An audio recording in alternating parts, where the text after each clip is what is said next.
السلام عليكم ورحمة الله وبركاته. الحمد لله نحمده ونستعينه ونستغفره ونؤمن به ونتوكل عليه ونعوذ بالله من شرور أنفسنا ومن سيئات أعمالنا من يهده الله فلا مضل له ومن يضلل فلا هادي له وأشهد أن لا إله إلا الله وحده لا شريك له وأشهد أن محمدا عبده ورسوله أما بعد. கண்ணியத்திற்குரிய எல்லாம் வல்ல அல்லாஹ் சுப்ஹானஹு வ தஆலாவின் நல்லடியார்களே, அல்லாஹ்வுடைய பேரருளால் இந்த புனிதமிக்க ரமலான் மாதத்தில் நபிமார்களுடைய வரலாறு என்ற தொடர் நிகழ்ச்சியிலே இதுவரை சில நபிமார்களுடைய வரலாறுகளை அறிந்திருக்கிறோம். மேலும் சில நபிமார்களின் வரலாறுகளை இப்போது அறிய இருக்கிறோம். அதற்கு முன்னால் நேற்றைய தினம் சஹீஹுல் புகாரியில ஒரு ஹதீஸ் இருக்குங்க, நம்பர் குறிக்காம வந்தோம் இல்லையா, அதை குறிச்சுக்கிறீங்க. அதாவது குழந்தைகளுக்காக வேண்டி நபி ஸல்லல்லாஹு அலைஹி வஸல்லம் அவர்கள் அவங்களுடைய பாதுகாப்புக்காக ஒரு துவா செஞ்சாங்கல்ல, அதுதான் இப்ராஹிம் நபி அவர்கள் தங்களுடைய குழந்தைகள் இஸ்மாயில் இஸ்ஹாக் ஆகிய இருவருக்காகவும் செய்தார்கள். அப்படிங்கிற அந்த துவாவை நீங்க பாக்குறதா இருந்தா சஹீஹுல் புகாரியில 3371வது ஹதீஸ்ல பாத்துக்கிறீங்க. நேற்று விஷயம் விளக்கியாச்சு, நம்பர் மட்டும் சொல்லல, அது புகாரி 3371. இன்றைய தினம் யூசுப் அலைஹிஸ்ஸலாத்து வஸ்ஸலாம் அவர்களுடைய வரலாற்றை நாம் அறிந்து கொள்ள இருக்கிறோம். யூசுப் அலைஹிஸ்ஸலாம் அவர்களுடைய வரலாற்றை பொறுத்த வரைக்கும் அவங்க வரலாறு ஒரு வித்தியாசமான வரலாறு.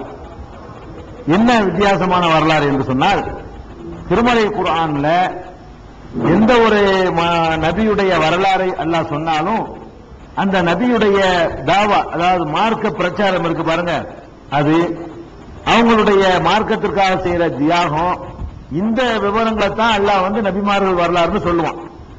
யூசுப் நபியை பொறுத்த வரைக்கும் அவங்க குடும்ப பிரச்சனையிலிருந்து அல்லாஹ் ஆரம்பிச்சு சொல்றான். யூசுப் நபி வரலாறு மட்டும்தான் அவங்க குடும்ப சொந்த விஷயம், அண்ணன் தம்பிகளோட சண்டை, உன்னை கணத்துல போட்டது, இவர்களெல்லாம் அவங்க குடும்பத்தில் உள்ள சகலத்தி பிரச்சனை, இந்த விவரங்கள்ல இருந்து கொஞ்சம் அதிகமான வரலாறுகளை அல்லாஹ் சொல்றான் என்பது யூசுப் நபியுடைய வரலாறுல ஒரு தனிச்சிறப்பு. இன்னொரு சிறப்பு என்னவென்று சொன்னால், நபிமார்களுடைய வரலாறு ஏராளமாக குர்ஆன்ல சொல்லப்பட்டிருந்தாலும் இந்த வரலாறுக்கு அல்லாஹ் ஒரு டைட்டில் கொடுக்கிறான். என்ன கொடுக்கிறான்னு கேட்டா அஹ்ஸனுல் கஸஸ் அப்படிங்கிறான். வரலாறுகளிலே அழகிய வரலாறு. சூரா யூசுப்ங்கிற அத்தியாயத்திலேயே 3வது வசனத்தில் இதை பார்க்கலாம். 3வது வசனத்திலேயே இந்த யூசுப் நபியுடைய வரலாறு எப்படிப்பட்ட வரலாறு என்றால் அழகிய வரலாறு என்று சொல்லி, இந்த வரலாறே ஒரு அற்புதமான அழகான வரலாறு என்று அல்லாஹ்வே நற்சான்று கொடுக்கக்கூடிய ஒரு வரலாறு யூசுப் நபியுடைய வரலாறு. இது ஒரு வகையான சிறப்பு.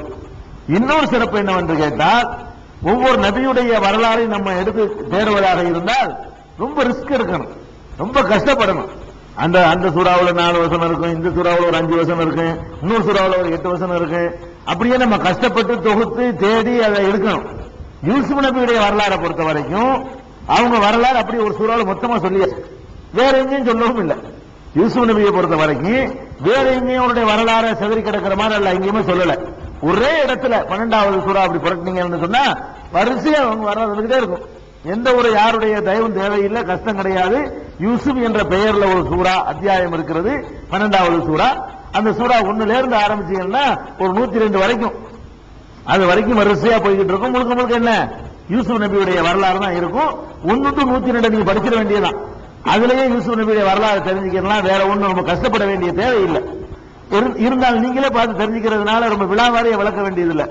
இருந்தாலும் அந்த வரலாற்றை சூறா நம்பர் பூரா சொல்லி நம்பரை தான் சொல்லுவேன், அத்தியாயம் சொல்ல தேவையில்லை. நம்பர் சொன்னா நீங்க 12வது அத்தியாயம் வச்சுக்க வேண்டியதான்.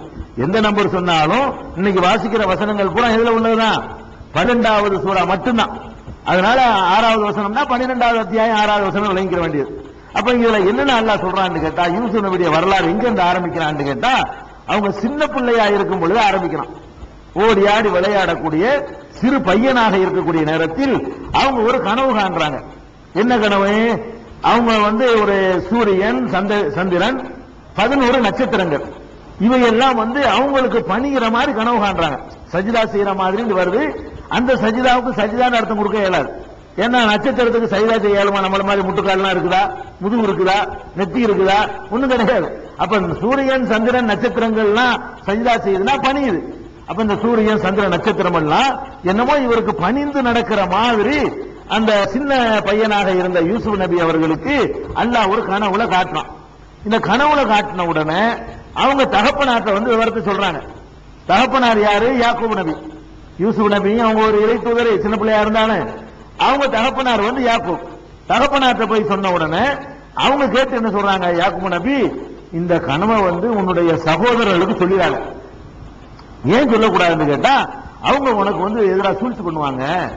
ஏன்னா உனக்கு பயங்கர கிரேட் ஆக போகுது. 11 சகோதரர்கள் அவருக்கு இருக்கிறாங்க.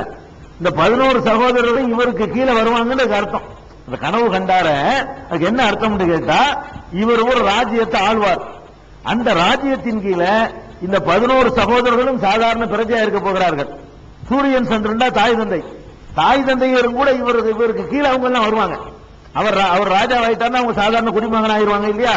இப்படியான ஒரு அற்புதமான கனவை நீ கண்டிருக்கிற, இதை போய் சொன்னேன்னு சொன்னா இந்த பொடியனுக்கு இவ்வளவு அந்தஸ்தான்னு சொல்லி உன் சகோதரர்களே உனக்கு எதிராக நமக்கு மேல வந்துருவானோ, நம்ம மேல ஆதிக்கம் செலுத்துவானோ என்று பொறாமப்படுவாங்க, சூழ்ச்சி பண்ணுவாங்க.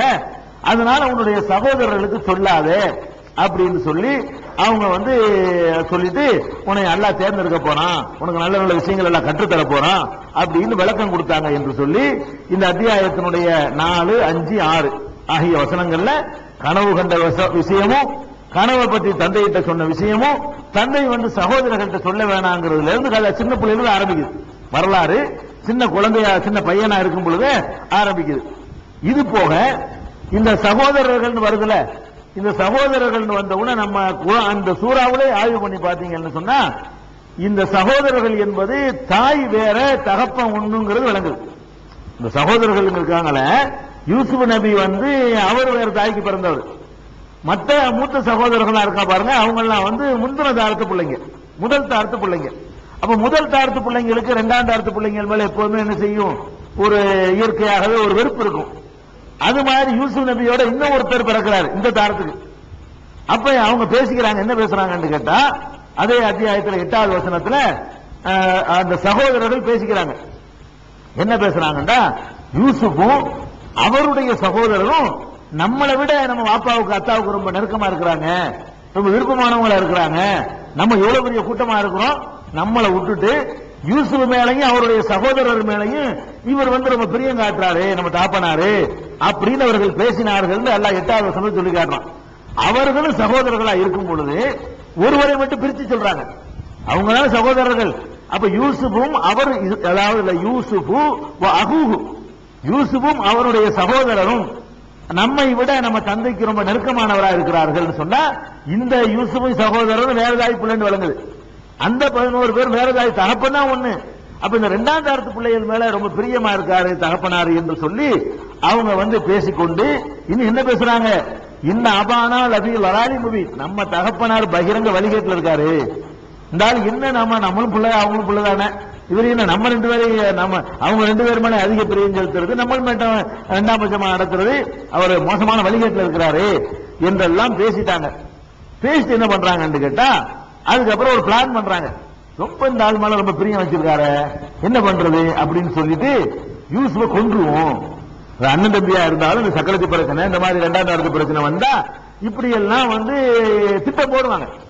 இன்னும் சொல்ல போனா அண்ணன் தம்பிகளுக்கு மத்தியில் எந்த குடும்பங்கள் எல்லாம் பகை இருக்கும் நீங்க பாத்தீங்கன்னா, எந்த குடும்பத்துல பகை இருக்கும்னு கேட்டா, எந்த தகப்பன் எந்த தாய் பிள்ளைகளுக்கு மத்தியில் பாரபட்சம் காட்டுறாங்களோ உடனே அவங்களுக்குள்ள பகை உண்டாயிருக்கு. நீங்க தான் அதை உண்டாக்குறது. பிள்ளைகளுக்கு மத்தியில சண்டை உண்டாகி அண்ணன் தம்பி அறுவலை வெட்டிக்கிறான்னு பாக்குறமே, இதுக்கு என்ன காரணம், ஒரு தாயோ தந்தையோ ஒரு பிள்ளை மேல அதிகமா கவனம் செலுத்தும், இன்னொருத்தன் பார்த்துட்டே இருப்பான், அவனுக்கு வந்து வெறுப்பு இவன் மேலதான் வரும், உங்க மேல வராது, தாய் தந்தை மேல வராது. நம்மளை விட்டுட்டு இவன் மேல, இவன் தானே எல்லாத்துக்கும் எதிரி, தடையா நிக்கிறான், இவன் தான் நமக்கு எதிரியா இருக்கிறான். இல்ல அண்ணன் தம்பி எடுத்து சண்டை பிடிச்ச அண்ணன் தம்பி எல்லாம் எடுத்து பாத்தீங்கன்னு சொன்னா அதுக்கெல்லாம் என்னவா இருக்கு, இந்த தாய் தந்தையர் வந்து பாரபட்சம் காட்டினதுதான் காரணமா இருக்கும். பாதிக்கப்பட்டவன் தன்னுடைய கோபத்தை அங்க காட்டிடுவான். அந்த மாதிரி நம்ம பாரபட்சம் காட்டக்கூடாது. யூசுப் நபி ஒரு நபியே அப்படி காட்டினால வந்த விளைவை பாருங்க.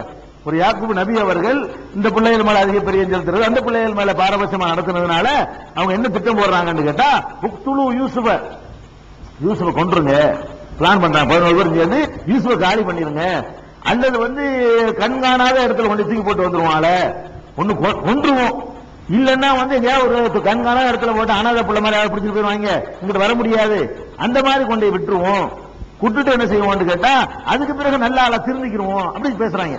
நபியுடைய மகங்களா இருக்கனால அல்லாஹ்வுடைய பயம் இருக்குது, மறுமையை பத்தி பயம் இருக்குது. என்னன்னு திட்டம் போடுறாங்கன்னா கொண்டு விட்டு அப்புறம் தவா செஞ்சுக்கிறோம், கொலை செஞ்சு விட்டு அப்புறம் அல்லாஹ்ட்ட பாவ மன்னிப்பு தேடிக்கிறோம் அப்படி பேசுறாங்களாம். தக்கூனும் மிம்பாதிஹி கௌமன் சாலிஹீன், அதுக்கு பிறகு நல்ல கூட்டமா மாறிக்கிறோம், காலி பண்ணிவிட்டு நல்ல ஆளாக்கிறோம் என்று பேசினார்கள் என்று